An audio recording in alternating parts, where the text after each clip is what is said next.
F M radio پر فرمائشی programme نشر ہو رہا تھا۔ پروگرام اپنے عروج پر تھا کہ شائقین کے جذبے کو دیکھتے ہوئے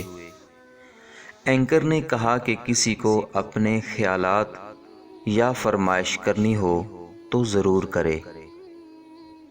اور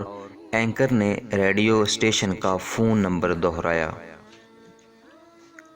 ایک بوڑھی خاتون نے اینکر کے دہرائے ہوئے فون نمبر پر ریڈیو اسٹیشن فون کیا کہ وہ کئی دنوں سے بھوکی ہے اور کئی دنوں سے صرف سوکھی روٹی اور پانی پر گزارا کر رہی ہے، اور کہا کہ اللہ کی راہ میں اسے کچھ کھانے کے لیے دیا جائے۔ ایک منکر خدا بھی اس کی گفتگو سن رہا تھا اور اس کو ایک شرارت سوجی۔ اس نے کھانے پینے کی کچھ اشیاء خریدیں اور اس بوڑھی عورت کا پتہ معلوم کرنے کے بعد اپنے نوکر سے کہا کہ جا کر اس بوڑھی عورت کو دے آؤ، اور جب وہ پوچھے کہ کس نے بھیجا ہے تو بتانا یہ شیطان کی طرف سے آپ کے لیے تحفہ ہے۔ اس نوکر نے جب وہ اشیاء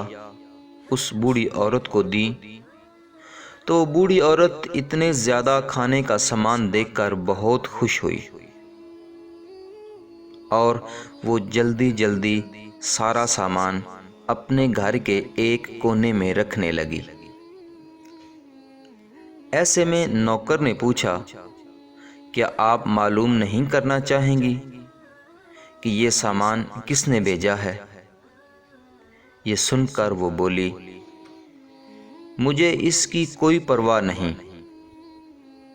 کہ کس نے بھیجا ہے، مگر اتنا معلوم ہے کہ جب میرے رب کا حکم آتا ہے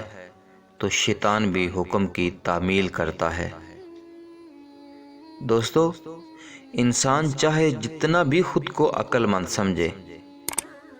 مگر اس کا ہر عمل اللہ کے حکم کا محتاج ہوتا ہے، اور آپ بھی اللہ کے حکم کو اپنی ذہانت سمجھنے اور اپنے ہر اچھے کام پر غرور کرنے کی بجائے اللہ کا شکر ادا کیجیے۔